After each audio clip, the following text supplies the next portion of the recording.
এবং সাবেক এমপি আমাদের শ্রদ্ধেয় সহকর্মী মনি ভাইয়ের সন্তান, তরুণদেরকে নিয়ে উনি একটা নির্বাচনী পর্যবেক্ষণ করতেছে।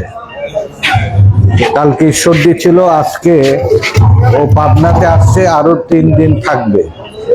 ওকে আমি পরিচয় করিয়ে দিয়ে গেলাম। আর আমার পক্ষে এমন অবস্থা যে ওর ফাদার আমার ঘনিষ্ঠ একজন বন্ধু, আমার বাসায় ওর এখনো পর্যন্ত যাওয়া হয় না, এটা আমার জন্য লজ্জার ব্যাপার। ওই হিমেল, প্রিন্স এবং আমাদের ইয়ামিন, 3 প্রতিনিধিকে ওদেরকে নিয়ে কখন আমার বাসায় যাবা, একটু ওর আব্বা যদি শোনে যে ছেলে গেছে পাবনায়, আমার সাথে দেখা হয়নি, এটার জন্য একটু এটা বলে রাখতাম। আমাকে যত ব্যস্ত থাকুক, এর মধ্যে রাতে আমার সাথে একবার 3 দিন থাকতেছে। কোথায় রাখছো না রাখছো আমাকে এখনো বলোনি তোমরা। তো তারপরে ও কোনো হোটেলেই কোনো কমপ্লেইন নেই বা আমাকে জানাও নেই। তারপরেও ও যে এত সহজভাবে থাকতে পারতেছে, মানে আল্লাহ ওকে অনেক সম্মান দিয়েছে ওর বাপকে। তো দলের স্বার্থে এই পর্যবেক্ষণটা করতেছে দেশব্যাপী। আমি নেতৃবৃন্দকে সবাই রয়েছে, তারা তাকে ঠিক মতো টেক কেয়ার করা। আর আজকে তারুণ্যের এই সমাবেশটা এবং আমাদের দেশনেত্রী বেগম খালেদা জিয়ার জন্য দোয়ার এই অনুষ্ঠানটা গোটা বাংলাদেশে মানুষের কাছে ভীষণভাবে সমাদৃত হয়েছে। তারুণ্যের সমাবেশের উদ্ভাবক হচ্ছে আমাদের বাংলাদেশের প্রাণ, যার ধমনীতে শহীদ জিয়া এবং খালেদা জিয়ার রক্তধারা প্রবাহিত, সেই আমাদের ভবিষ্যৎ নেতা তারেক রহমান। এবং বিএনপিকে চিন্তা চেতনাতে একটা পরিবর্তন করে দিয়েছে। বিএনপি তারুণ্য নির্ভর, আদর্শ নির্ভর এবং ভবিষ্যৎ নিরাপদ বাংলাদেশ গড়ার অঙ্গীকার নিয়ে কাজ করছে।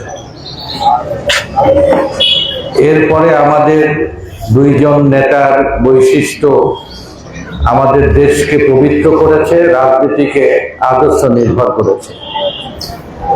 শহীদ রাষ্ট্রপতি জিয়াউর রহমান ঘটনাক্রমে 1975 সালের 7ই নভেম্বর বাংলাদেশের শাসন ক্ষমতায় আসেন। জিয়াউর রহমানকে বলা হয় বাংলাদেশের সততার সিম্বল। কঠোর পরিশ্রম করা, সততা, দেশত্ববোধ এবং দুঃসাহস মিলে একটা ক্যারেক্টার বা একটা বৈশিষ্ট্য দাঁড়িয়েছে, যে এইটাকে অতিক্রম করা কারো পক্ষে সম্ভব হয়নি। জিয়াউর রহমানের আদর্শ, জিয়াউর রহমানের দেশত্ববোধ, জিয়াউর রহমানের দুঃসাহস, জিয়াউর রহমানের দূরদৃষ্টি ভীষণ, কাউকে অতিক্রম করা সম্ভব হয়নি। ইতিহাসে কয়েকটি অমোচনীয় দৃষ্টান্ত রেখেছেন শহীদ জিয়া। ভাগ্য গল্পের মতো মনে হবে তার জীবনীটা। 1965 সালে পাক ভারত যুদ্ধে ক্যানকারাম ক্ষেত্রে বেলুচ রেজিমেন্ট যে ভারতীয় বাহিনীর প্রচন্ড প্রতিরোধের কাছে তারা পিছু হটেছে।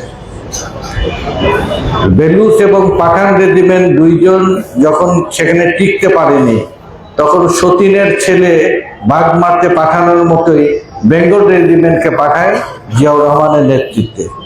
আল্লাহর অসীম রহমত, অসম সেই যুদ্ধে দুঃসাহসিক ক্ষিপ্রতা আর দুর্দান্ত রণকৌশলে জিয়া বিজয় ছিনে আনে এবং তার কপালে তিলক এঁকে দেয় একটা বিজয়ের তিলক। তখন এই ভবিষ্যতে এই মানুষটি এমন দৃষ্টান্ত রাখবে, এটা তো তখনও কেউ জানে না। 1971 সালে দেশের গুরুতর এক সংকটে উনি দেশমাতৃকার স্বাধীনতার ঘোষণা দিলেন। ব্যারাকে ফিরে গেলেন দেশের নিরাপত্তার জন্য সুশৃঙ্খল প্রশিক্ষিত সৈন্যবাহিনী গঠনে নিয়ে যেতে হলেন। দেশের চরম এক সংকটকালে 1975-এর 15ই আগস্ট, 3রা নভেম্বর, 4ঠা নভেম্বর, 6ই নভেম্বর ঘটনার পরম্পরায় বাংলাদেশের অস্তিত্ব প্রায় হুমকির মুখে। ড্রাগনের মুখের মধ্যে বাংলাদেশ যখন বিপন্ন হতে যাবে, দেশের সার্বভৌমত্ব যখন প্রায় বিপন্ন অবস্থায়, তখন সিপাহীরা বিদ্রোহ করে বন্দী জিয়াউর রহমানকে মুক্ত করে দেশের শাসন ক্ষমতায় অধিষ্ঠান করা। এখন মিরাকেল অনেকগুলো ঘটনা ঘটলো, যেরকম 1965 সালে ক্যানকারাম যুদ্ধক্ষেত্রে জিয়ার অসামান্য দুঃসাহস অবদান বিজয় ছিনিয়ে আনলেন। 1971 সালে যখন রাজনৈতিক নেতৃত্ব তার কর্তব্য পালনে দ্বিধান্বিত এবং মূল নেতৃত্ব গ্রেপ্তার বরণ করেছে, আর কেউ তার পক্ষে সিদ্ধান্ত নিতে পারেনি, তখন এগিয়ে আসে পার্থপ্রদীপে জিয়াউর রহমান। ঠিক একইভাবে দেশ যখন বিপন্ন হওয়ার অবস্থায়, তখন উনি তো বন্দী, দেশের সাধারণ সিপাহীরা তাকে মুক্ত করে বন্দী দশা থেকে, মুক্ত করে সিপাহী এবং জনতা ঢাকার রাজপথে তারা বিজয় মিছিল বের করে। পরবর্তীতে জিয়াকে তারা ক্ষমতায় অধিষ্ঠান করেন। বলতে পারেন এটা কি বিদ্রোহ আর বিপ্লব, এটা নাম হলো 7ই নভেম্বর বিপ্লব। বিপ্লব একটা নেতৃত্ব তৈরি করে, সেই বিপ্লবের নেতা হলেন জিয়া। ক্ষমতায় আসার পর কি ঘটলো? ঐতিহাসিক অনেকগুলো ঘটনা ঘটলো। তার হাতে যেখানে হাত পড়ে সেখানে সোনা ফলে, অদৃষ্টের মতো। জিয়ার হাতে 10 টাকা সের চাল তখন মানুষের খাওয়া পড়া জীবনের ভীষণ নিরাপত্তাহীনতার মধ্যে পড়েছে। 3 টাকার চালের দাম নেমে গেল অলৌকিক ভাবে। বাঘে আর মহিষে এক ঘাটে পানি খাওয়ানোর মতো শান্তিপূর্ণ পরিবেশ ফেরত আসলো। পথে ঘাটে খুন গুম রাহাজানি ত্রাস। এই যেটা আপনারা অফিস আমরা করেছি, এই অফিসের মতো 19টা অফিস ছিল রিজার্ভ ক্যাম্প। রক্ষী বাহিনী আর রিজার্ভ ক্যাম্পে অগণিত মায়েরা নির্যাতিত হয়েছে, বোনেরা নির্যাতিত হয়েছে, অগণিত মানুষ প্রাণ দিয়েছে অকারণে। প্রতিবাদ করলে শত শত মুক্তিযোদ্ধা বিপ্লবীদের হত্যা করেছে। সেই অনিরাপদ তখন কতগুলো উপকথা এখানে প্রচলিত ছিল। বাংলাদেশে খুনের দাম নেই, নুনের দাম বেশি। 80 টাকা কেজি নুন, আর খুন করতে কোনো পয়সা লাগে না, খুন হতেও কোনো বিচার পাওয়া যায় না। দুরবস্থায় এটা এক কথায় মানুষের আইন শৃঙ্খলার পরিস্থিতি বোঝানোর জন্য। জিনিসপত্রের মানুষ হচ্ছে বাংলাদেশের মানুষ, দরিদ্র দেশে ভাত কাপড় তার প্রয়োজন, ভাতেরও মূল্য নেই। আর আপনারা ফেলানির আপনার কাটাটার কথা বলেনি, এটা হচ্ছে বাসন্তী। বাসন্তী তার এই আব্রু জাল করে তাকে, মানে কাপড় নেই খাবার নেই, এই পরিস্থিতিকে জিয়া এই দেশকে একটা সম্ভাবনার বাংলাদেশে পরিণত করলেন। আদর্শিকভাবে ওনার আরেকটি ঐতিহাসিক সিদ্ধান্ত নিলেন যে বাংলাদেশে 7.5 কোটি মানুষের যখন বাস, তখন দুর্ভিক্ষ হলো, 6.5 লক্ষ মানুষ মারা গেল। এই দেশে উনি কৃষি ব্যবস্থার যুগান্তকারী পরিবর্তন ঘটালেন। এখন 18 কোটি মানুষের খাদ্যের যোগান দেয় এই মাটি। কৃষির আধুনিক যুগান্তকারী পরিবর্তন জিয়ার হাতে ঘটলেন। বাংলাদেশে গার্মেন্টস হলেন, বাংলাদেশে ওষুধ কারখানা হলেন, বাংলাদেশের প্রতিটা ইঞ্চি ভূমি চাষ করার জন্য হ্যামিলনের বংশীবাদকের মতো জিয়া যেখানে গেছে মানুষকে খাল খনন করো, বাড়ি রাঙ্গিনায় চাষ করো, সবাই যার যার মতো শেষে কাজ করো, ঝাঁপিয়ে পড়লেন মানুষকে এক নতুন প্রাণে উদ্বুদ্ধ করলেন। বাংলাদেশ তার প্রাণ ফিরে পেলেন, বিশ্ব দরবারে বাংলাদেশ মর্যাদার আসনে অধিষ্ঠান করলেন। ইত্যবসরে জিয়াউর রহমান দেশের ভিত্তি দৃঢ় করার জন্য একটা ঐতিহাসিক সিদ্ধান্ত নিলেন। বাংলাদেশের সংবিধানে বিসমিল্লাহির রহমানির রহিম স্থাপন করলেন। আর সৃষ্টিকর্তার উপরে অসীম আস্থা এবং বিশ্বাসে প্রতিটা কাজ করার সূচনা করলেন। জিয়াউর রহমানকে তৎকালীন সৌদি বাদশাহ ফাইসাল আমন্ত্রণ করলেন বাংলাদেশকে ড্রাগনের সেই শ্বেত ভল্লুকের থাবা থেকে বাংলাদেশের সার্বভৌমত্ব রক্ষা করার কারণে সৌদি বাদশাহ তাকে দাওয়াত দিলেন। যে দাওয়াত দিয়ে উনি বললেন যে বাংলাদেশের জন্য কি টাকা প্রয়োজন, খাজানচিখানা বলতে বলে, যেটা আমাদের অর্থ মন্ত্রণালয়। এটার আরবি সৌদি আরবের নাম বলা হয় খাজানচিদা। অর্থ মন্ত্রণালয়ের যেমন মন্ত্রী আছে, ওখানেও একজন মন্ত্রী আছে। তাকে ডেকে বললেন যে যত টাকা জিয়াউর রহমান চায় উন্মুক্ত করে দেওয়া হলো, তত টাকা উনি নিয়ে যাবেন। জিয়াউর রহমান বললেন, নবীর শিক্ষা করো না ভিক্ষা, আমি আমার দেশের মানুষ কর্ম করে খেতে চাই, আপনি কাজের ব্যবস্থা করে দেন। এই যে 2 কোটি মানুষ প্রবাস থেকে যে রেমিটেন্স পাঠায়, এর দ্বার উন্মোচন করলেন জিয়া। কৃষি ব্যবস্থার আমূল পরিবর্তন করলেন জিয়া। দেশের মধ্যে একটা রেভলিউশন সৃষ্টি করে দিলেন কর্মক্ষেত্র তৈরি করার জন্য। এবং জিয়াউর রহমান সৌদি আরবে থাকা অবস্থায় উনি বাদশাকে বললেন যে আমি গরিব দেশের সরকার প্রধান, আপনার জন্য একটা উপহার নিয়ে আসছি। উপহারটা কি? উপহারটা হচ্ছে আমি মরুভূমিতে গাছ রোপণ করতে চাই। তো সবাই বললো মরুভূমিতে তো কোনো গাছ বাঁচে না। তো বললেন যে আমি চেষ্টা করি। 3 দিন উনি রাষ্ট্রীয় সফরে ছিলেন। আরাফার ময়দানে উনি নিজে যায় গাছ রোপণ করলেন। এখন হাজার নয়, লক্ষ নয়, কোটির ঘর অতিক্রম করে গোটা আরাফার ময়দান এখন হাজিগণের একটা ছায়ার ব্যবস্থা করেছে।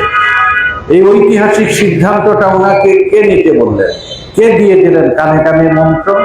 65-র যুদ্ধে বিজয়, 71-এর স্বাধীনতা ঘোষণা, 75-এর 7ই নভেম্বর সিপাহী জনতার বিপ্লবের নেতা নির্ধারিত করা এবং বাংলাদেশের সংবিধানে বিসমিল্লাহির রহমানির রহিম লিপিবদ্ধ করা, বাংলাদেশে বাঘে মহিষে এক ঘাটে পানি খাওয়ানোর মতো আইন শৃঙ্খলার পরিস্থিতি তৈরি করা, দেশকে তলাবিহীন ঝুড়ি থেকে উন্নয়ন এবং স্বনির্ভর করার জায়গায় উনি জিয়াউর রহমান বাদশাহকে প্রস্তাব রাখলেন যে আমি মরুভূমিতে গাছ রোপণ করতে চাই।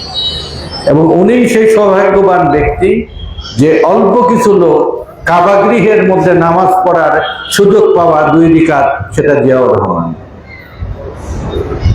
অনেকগুলো সৌভাগ্য মনে হয় গল্পের মতো তার জীবনে। তিনি আমাদের এই বাংলাদেশের স্টেটম্যান ছিলেন। তিনি এই ছাত্র দল, যুব দল, স্বেচ্ছাসেবক দলের প্রতিষ্ঠাতা। তিনি বাংলাদেশের তরুণ সমাজকে রাজনীতিতে প্রাণ শক্তিতে পরিণত করার জন্য উদ্যোগ। তিনি বাংলাদেশের মায়েদেরকে সবচেয়ে বেশি মর্যাদা এবং সম্মান দেওয়ার ঘোষণা দিয়ে গেছেন। জিয়াউর রহমানকে যখন শত্রু রাষ্ট্র শহীদ করে 1981 সালের 30শে মে, জিয়াউর রহমানের রক্ত সিক্ত হওয়ার সাথে সাথে জিয়াউর রহমানের মৃত্যু সংবাদ শোনার পর বাংলাদেশের অগণিত মায়েরা, ভাইয়েরা, অভিভাবকেরা তারা অঝরে শিশুর মতো কেঁদেছিলেন। এই মাটি সিক্ত হয়েছিলেন জিয়ার রক্তে আর অফুরন্ত জিয়া প্রাণ ভালোবাসার মানুষের অশ্রুতে। জিয়ার নাম লিপিবদ্ধ হয়ে গেছে বাংলাদেশের মানুষের হৃদয়ে। আর তার সহধর্মিণী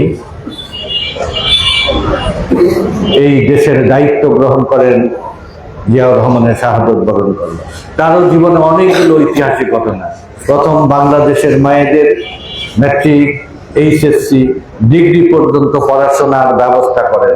ওনাকে সবাই বলে যে উনি লেখাপড়া জানে না, হাসিনাই দোষ দিতেন। অথচ উনি লেখাপড়ার সবচেয়ে বেশি সুযোগ দ্বার উন্মোচন করলেন। আমি ওনার সাথে দীর্ঘ সময় স্পেশাল অ্যাসিস্ট্যান্টের কাজ করার দুর্লভ সুযোগ হয়েছিল। উনি যে বিদেশিদের সাথে যে ইংরেজি টকিং করতেন, আমরা পর্যন্ত যে আমাকে যদি এরকম টকিং করার জন্য বলে ফেল, আমি পারবো না। বিশ্ববিদ্যালয়ে আমরা পাশ করে ডিগ্রি অর্জন করার অনেক শিক্ষিত লোকজনের মধ্যে বিএনপিতে সবচেয়ে সেরা সেরা বাংলাদেশের জায়েন্টরা বিএনপি করতেন। সব মানুষের সামনে দেখতাম জিয়া শুধু খালেদা জিয়া শুধু আলোকিত নেতৃত্ব নেয়, জ্ঞানে মেধায় সিদ্ধান্ত গ্রহণে অতুলনীয় একজন। আল্লাহ ওনাকে বিশেষ রহমত এবং জ্ঞান দিয়েছিলেন। ওনার ঐতিহাসিক কতগুলো ঘটনায় ওনাকে এইরকম একটা সম্মান এবং মর্যাদার আসনে অধিষ্ঠান করেছিলেন।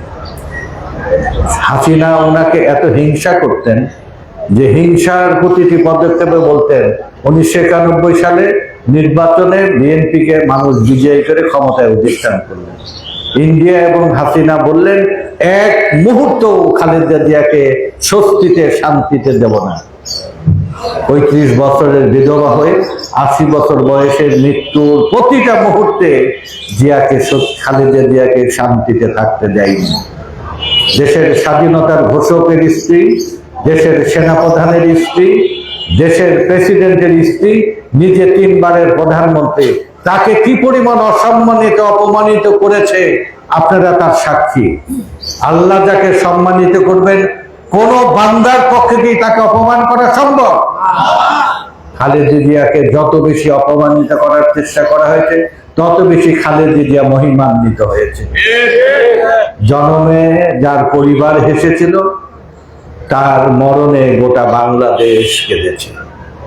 শুধু বাংলাদেশ নয়, জাতিসংঘ, আমেরিকা, ইউরোপ, রাশিয়া, চীন, মুসলিম বিশ্ব, এমনকি জীবনভর যে রাষ্ট্র শত্রুতা করলেন ইন্ডিয়া, সেই রাষ্ট্র তার মৃত্যুতে এক শোকগাথা বাণী পাঠালেন এবং স্বীকার করলেন খালেদা জিয়ার এই নেতৃত্ব এই দেশকে কখনোই পরাধীন করা সম্ভব না। উনি জীবনে গণতন্ত্রের জন্য লড়াই করেছেন, মানুষের ভোটের অধিকারের জন্য লড়াই করেছেন। এই ভোট অধিকার এবং গণতন্ত্র এবং বাংলাদেশের সার্বভৌমত্ব জীবন দিয়ে খালেদা জিয়া প্রতিষ্ঠিত করে গেছেন। মৃত্যুবরণ করলেন 30শে ডিসেম্বর, এমন এক সময় যখন প্রভাতে ফজরের নামাজের ধ্বনি ঘোষিত হচ্ছে, ঠিক নামাজের মাঝপথে ওনার শেষ নিঃশ্বাস ত্যাগ করলেন। এটাও কি সাজানো যায়? কিন্তু দেখেন কতগুলো ঘটনা। পরের দিন দাফনের সিদ্ধান্ত হলো 2টায়। এক রাতের মধ্যে পৃথিবীর বহু রাষ্ট্রের সরকার প্রধান, পররাষ্ট্রমন্ত্রী, স্পিকার সহ রাষ্ট্রীয় প্রতিনিধিরা বাংলাদেশে চলে আসলেন। তাদেরকে এত মানুষকে পথ অতিক্রম করে পৌঁছাতে জানাজা স্থলে 1 ঘন্টা অতিক্রম হলেন। আপনারা ছবিতে দেখেছিলেন, টেলিভিশনে দেখেছিলেন, একটা কফিনকে ঘিরে গোটা বাংলাদেশ থমকে দাঁড়ালেন। কত মানুষ এসেছিল এক একজন এক এক গণনা করেন। 7.5 কোটি মানুষের দেশে জিয়ার জানাজা ছিল সবচেয়ে বড় পৃথিবীর, আর 18 কোটি মানুষের দেশে জানাজা, এত বড় জানাজার দৃষ্টান্ত কেউ এখনো তুলনা করে না। আরেকটি অলৌকিক ঘটনা বলল, সেনাবাহিনীর কর্ডনের মধ্যে ম্যাডামের লাশ সকাল 9টায় তারা গ্রহণ করেছে। দাফন করা পর্যন্ত সেনাবাহিনীর চৌখুশ কর্ডনে থাকবে। জানাজা শেষ হবার সাথে সাথে বাংলাদেশের সেরা 4 জন আলেম অনির্ধারিতভাবে তারাও আসছিল এবং কোনো প্ল্যান ছিল না, তারা যে ম্যাডামের কফিন ধরে তুলে সামরিক যানে তুলে দিলেন। কতগুলো ঘটনা কাকতালীয় মনে হয় এবং আল্লাহ যাকে সম্মান দেবেন। বেগম খালেদা জিয়াকেও সৌদি বাদশা দাওয়াত দিয়ে কাবা ঘরের মধ্যে 2 রাকাত নামাজ পড়ার বিরল সুযোগ দিয়েছিলেন। এই 2 মহা মানুষ আমাদের দলের, একজন প্রতিষ্ঠা করেছে, একজন চারণ কবির মতো ঘরে ঘরে ঘরে ঘরে প্রতিটা প্রান্তে এই বিএনপিকে আলোকিত করেছেন, প্রতিষ্ঠিত করেছেন। তারই নেতৃত্বে এই দল সিক্ত হয়েছে। এই দলের প্রতি মানুষের ভালোবাসা অসীম। সেই দলের মধ্যে ভবিষ্যতে এই দলকে নেতৃত্ব দেওয়ার মতো উপযুক্ত নেতৃত্ব আমাদের মধ্যে রেখে যায় তারেক রহমান। তারেক রহমানের অনবদ্য সৃষ্টি, তারুণ্য নির্ভর রাজনীতি। আজকে নির্বাচন, দেশের নিরাপত্তা, দেশের সার্বভৌমত্ব, দেশকে ভবিষ্যতে উপযুক্ত বা সবদিকে নিরাপদ বাংলাদেশ গঠনের জন্য তারেক রহমানের ঐতিহাসিক ঘোষণা। আগামী সরকার গঠন যদি বিএনপি করে 1 কোটি মানুষের চাকরির ব্যবস্থা করার দুঃসাহসী অভিলাষী ঘোষণা দিতে চান। এই দেশকে নিরাপদ করার জন্য একসময় দেশের মানুষ মিথ্যা কথা বলতো না, আদর্শ এবং নৈতিকতার উপরে তার দৃঢ় ভিত্তি ছিল। এদেশের মানুষ ওজনে কম দিতেন না, মিথ্যা কথা বলতেন না এবং দুধে পানি মিশাতেন না। এইরকম দৃঢ় নৈতিক মনোবল ছিল। এই দৃঢ় নৈতিক মনোবল আবার এই দেশে ফেরানোর জন্য উনি উদ্ভাবন করে বিশ্লেষণ করে বের করলেন যে ধর্মীয় মূল্যবোধ, নৈতিকতার বোধের এখন অধঃপতন হয়েছে। ইংরেজ আসার পর থেকে এই ব্যবস্থা ইংরেজের ছিল। মসজিদের ইমাম, খতিব, আলেম সমাজ এবং অন্য ধর্মের ধর্মগুরু, পুরোহিতদের সবাইকে রাষ্ট্রীয় বেতন কাঠামোর মধ্যে আনতে হবে। বাংলাদেশে যদি এই নৈতিক ভিত্তি দ্বারা করতে পারেন, বাংলাদেশে আবার সেই দিন ফিরে আসবে। দুনিয়ার 2টি দেশের নাম বলা হয় সোনার দেশ। আমাদের নবীজি যেখানে সাহিত্য রয়েছেন সোনার মদিনা, আরেকটা দেশের নাম বলা হয় সোনার বাংলাদেশ। এই সোনার বাংলাদেশকে যদি সত্যি দুঃশাসন, অনাচার, অবিচার, দীর্ঘ লুণ্ঠনে আমাদের যে ভাগ্য বিলম্বিত এই বাংলাদেশের মানুষকে যদি নতুন করে বাংলাদেশের মানুষের মুখে হাসি ফোটাতে হয়, এই দেশকে নৈতিক ভিত্তির উপরে দাঁড়া করতে হবে। এটার জন্য এই দ্বিতীয় সিদ্ধান্ত। তৃতীয় সিদ্ধান্ত দিলেন, আমরা বলি সংসার সুখের হয় রমণীর গুণে, কিন্তু বাংলাদেশের ঘরে ঘরে মায়েদের যে অসম্মান থেকে মাদেরকে সম্মানের দিকে নিয়ে আসার জন্য ফ্যামিলি কার্ডের মাধ্যমে প্রতিটা মা চাল, ডাল, তেল, লবণ, উপকরণ পাবে। শুধু ধনী মায়েরা, গরিব মায়েরা পাবে না, ধনী মায়েরাও পাবে। তাহলে মায়েদের ইম্পাওয়ার করার জন্য যে আমাদের মায়ের পায়ের নিচে বেশ, এবং আমাদের প্রথম রেগুলেশন আইয়ামে জাহিলিয়াতের যুগের বিরুদ্ধে, প্রফেট নবীজির বিরুদ্ধে যে রেগুলেশন হয়েছিল, সেই রেগুলেশনে মায়েদেরকে সম্মানিত করেছিলেন, শৃঙ্খল থেকে মুক্ত করেছিলেন। আজানের জন্য 1 মিনিট দিয়ে আমি মাইক ছাড়াই কথা বলবো। আমরা সম্মানটা দিলাম, একদম তুমি ইয়ে দাও। মেয়েদেরকে সম্মানিত করা হলো। চতুর্থ হচ্ছে, আমরা বলি স্বাস্থ্যই সকল সুখের মূল। বাংলাদেশের মানুষের চিকিৎসা পাওয়ার ব্যবস্থা নেই। 60 প্রতিটা মানুষের সুস্থ থাকার জন্য ন্যূনতম 3 থেকে 5 হাজার টাকার ওষুধ কিনতে হয়, কিন্তু বাংলাদেশে আয় রোজগার অভাব, দুঃখ, দারিদ্রতার কারণে এই সুবিধা থেকে বাংলাদেশের মানুষ বঞ্চিত। দুনিয়ার বেশিরভাগ রাষ্ট্রে স্বাস্থ্য সুবিধা রাষ্ট্রের মাধ্যমে হয়। বাংলাদেশের মানুষকে এই সুবিধা দেওয়ার জন্য রাষ্ট্রের যত অর্থ ব্যয়